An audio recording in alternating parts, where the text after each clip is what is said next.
घडामोडींपासून ते राजकारणापर्यंत प्रत्येक घडामोडीवर बारीक नजर ठेवणारा तुमचा हक्काचा लोकल न्यूज प्लॅटफॉर्म ठाणे दर्पण, ठाण्याचं खरं प्रतिबिंब।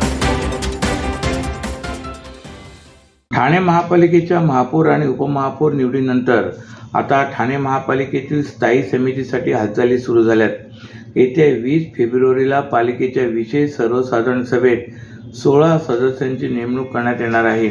त्यामुळे सर्वाधिक सदस्य वाट्याला आलेल्या शिवसेना शिंदे गटात चढाओढ सुरू झाले। नुकत्याच झालेल्या निवडणुकीत शिवसेना शिंदे गटाला 75 जागांवर विजय मिळालाय।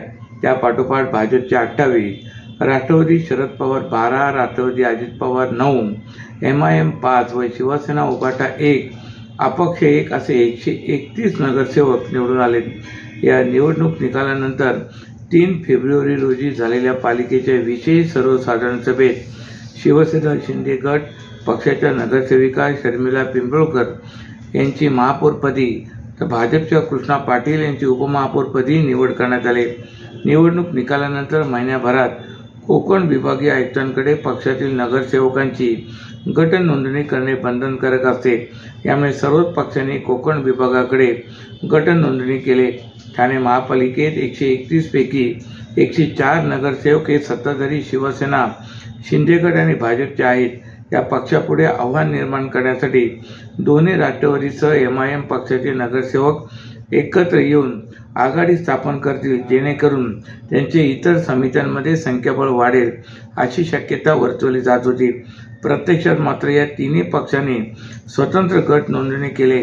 गट नोंदणी करण्याची मुदत अद्याप संपुष्टात आलेली नसल्यामुळे तिन्ही पक्षांपुढे आताही एकत्र येऊन आघाडी स्थापन करण्याचा पर्याय खुला आहे। ठाणे महापालिकेच्या विशेष समित्यांवर 9 सदस्य, शिक्षण मंडळात 9 सदस्यांची निवड केली जाणार आहे। परिवहन समितीत एकूण 13 सदस्य असतात, त्यापैकी 1 सदस्य असतो, तर उर्वरित 12 सदस्यांची निवड केली जाणार आहे। अट्टल सोनसाखळी मोबाईल चोरट्याला भिवंडी गुन्हे शाखेच्या पोलिसांनी बेड्या ठोकल्या असून त्याच्याकडून लाखो रुपये किमतीचे सोन्याचे दागिने आणि मोबाईल पोलिसांनी जप्त केलेत। रवींद्र भोसले असे अट्टल चोरट्याचे नाव असून चोरीचे सोने घेणाऱ्या दुसऱ्या आरोपीचे नाव दिनेश पाटील असे असून तो आंबिवली भागात राहतो, तर चोरटा भिवंडी येथील नारपोली भागात राहतो। काल घेतलेल्या पत्रकार परिषदेत गुन्हे शाखेचे पोलीस उपायुक्त अमरसिंग जाधव यांनी गुन्ह्याची माहिती दिली। भिवंडी गुन्हे शाखेचे पोलीस निरीक्षक शीतल राऊत यांना मिळालेल्या माहितीवरून भिवंडी बायपास रोड येथे 4 फेब्रुवारी रोजी आरोपी येणार असल्याची माहिती मिळाली। त्यानुसार सापळा रचून या चोरट्याला पोलिसांनी ताब्यात घेतले। त्याच्याकडे चौकशी केली असता त्याने ठाणे, भिवंडी, कल्याण, नारपोली आदी 13 ठिकाणी सोनसाखळी चोरीचे गुन्हे केल्याची कबुली दिली आहे।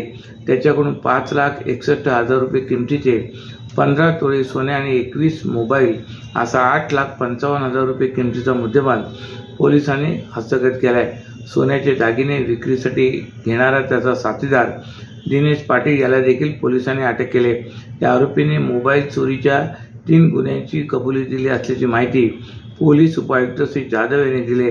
या अट्टल गुन्हेगाराच्या विरोधात यापूर्वी 31 गंभीर स्वरूपाचे गुन्हे दाखल असल्याची माहिती यावेळी देण्यात आली। ठाणे शहर म्हटलं की डोळ्यासमोर येते ती अभूतपूर्व अवजड वाहनांची वाहतूक, घोडबंदर मार्गावरील कोंडी आणि शहराच्या कोंडी प्रदूषणामुळे निर्माण झालेल्या भविष्याची चिंता।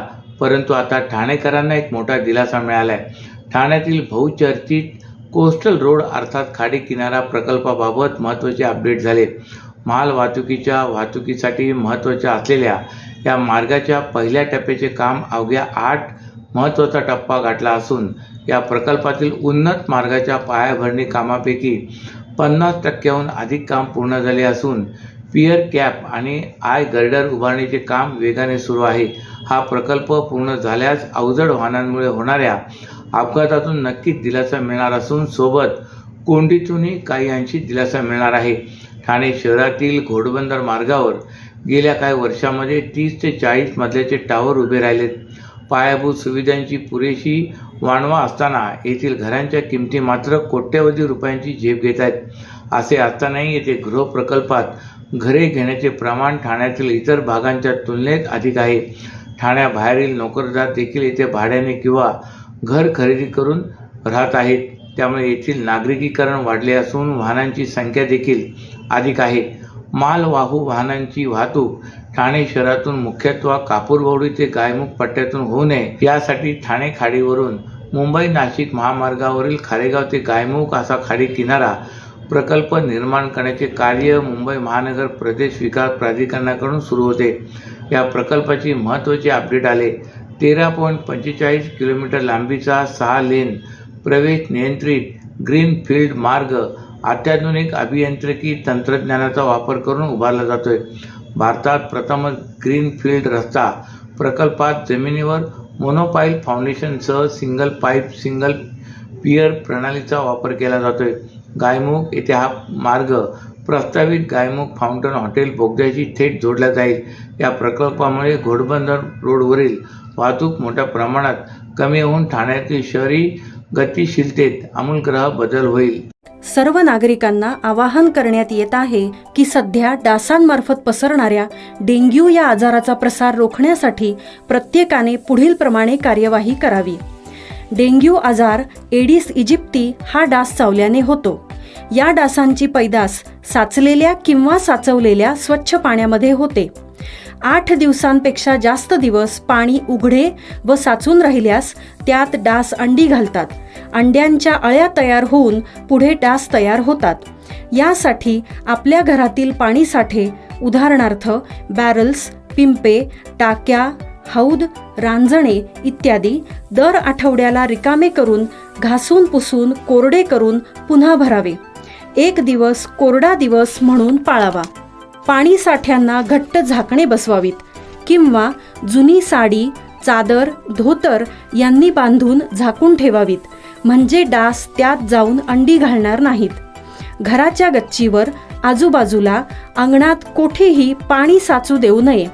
भंगार सामान उघड्यावर टाकू नये. उदाहरणार्थ टायर्स, प्लास्टिक सामान, कुंड्या, टाकाऊ वस्तू इत्यादी. अशा सामानात पावसाचे पाणी साठून त्यात डेंग्यूच्या डासांची पैदास होते.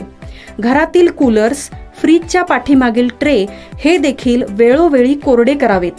लक्षात ठेवा, नुसत्या फवारणीने डास घनता कमी होत नाही, तर त्यासाठी डास पैदास ठिकाणे नष्ट करणे ही आपल्या सर्वांची जबाबदारी आहे. कोणताही ताप अंगावर न काढता जवळच्या शासकीय रुग्णालयात मोफत औषधोपचार घ्या.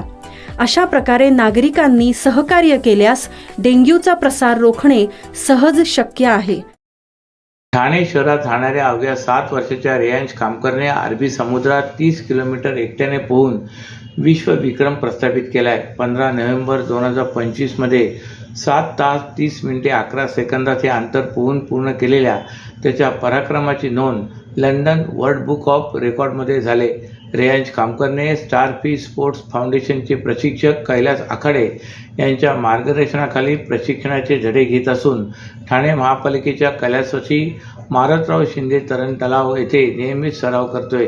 रेयांच्या या यशामुळे ठाणे महापालिकेच्या शिरपेचात मानाचा तुरा रोवला गेला असल्याचे सत्कार प्रसंगी ठाण्याच्या महापौर शर्मिला पिंपळकर यांनी नमूद केले. यावेळी महापौर शर्मिला पिंपळकर यांच्या हस्ते गोवा येथे हवाई बीच ते हवाई वेल्वा बीच येथे 26 जानेवारीला 10 किलोमीटर सागरी अंतर पार केलेले जलतरणपटू आयुषी आखाडे, सुयश हिंदळेकर, धीरती कोळी, समीप्ता वावळ, रेयांश खामकर, ओजस मोरे, गार्गी भरनुके, सिद्ध मुपिनट्टी, विवान गुरसोळे, समर्थ भिलारे यांचाही सन्मान करण्यात आला आहे. तसेच जलतरणपटूंचे प्रशिक्षक कैलास आखाडे यांचाही सन्मान करण्यात आला आहे. यापूर्वी रियांशने विजयदुर्ग येथील अरबी समुद्रात मालपेट जेट्टी ते वाघोटन जेट्टी ते हे 15 किलोमीटरचे आव्हानात्मक सागरी अंतर 3 तास पोहून पार केले, तर 15 किलोमीटरचे अंतर पार करणारा रेयांश कामकर हा सर्वात लहान जलतरणपटू ठरला आहे. ठाणे शहरात झोपडपट्टी किंवा जुन्या इमारतींचा पुनर्विकास प्रकल्प राबविताना रहिवाशांची काही विकासक फसवणूक करत आहेत. अशाच प्रकारे उपमुख्यमंत्र्यांच्या ठाण्यातील कोपरी भागात विकासकाने रहिवाशांचे जवळपास 5 कोटी रुपये एवढे भाडे थकवल्याचा प्रकार पुढे आला असून या प्रकरणी रहिवाशांनी भाजप आमदार केळकर यांची भेट घेतली. या प्रकरणाचा सोक्षमोक्ष लावण्यासाठी पुढील आठवड्यात केळकर हे SRA अधिकाऱ्यांसोबत संयुक्त बैठक घेणार आहेत. कोपड येथील भाजपच्या कार्यालयात 86 नगरसेवकांचा जनसंवाद कार्यक्रम पार पडला असून याबाबत आमदार केळकर यांनी पत्रकारांशी संवाद साधून माहिती दिली. पुनर्विकास योजनेत रहिवाशांची फसवणूक झाल्याच्या 3 तक्रारी प्राप्त झाल्यात. अनेक वर्षे इमारतीत राहणारे रहिवासी विकासकांच्या त्रासाने त्रासलेले आहेत. भाडे मिळत नाही आणि घरी मिळत नाही. अशा रहिवाशांचा हक्क अबाधित राहावा यासाठी महापालिकेनेच काळजी घ्यायला हवी असे केळकर म्हणाले. कोपरी येथील SRA योजनेत विकासकाने विक्रीची इमारत उभी केली. त्यातील सदनिकांची विक्री झाली, पण मूळ रहिवाशांना अद्याप घरे मिळाली नाहीत. शिवाय विकासकाने जवळपास 5 कोटी रुपये एवढे भाडे थकवले असे केळकर यांनी सांगितले. याबाबत पुढील आठवड्यात संयुक्त बैठक आयोजित करण्यात येऊन सोक्ष लावणार असल्याचे ते म्हणाले. अशाच नव्या आणि ताज्या बातम्यांसाठी ठाणे दर्पणच्या पेजला लाईक करा आणि फॉलो करायला विसरू नका.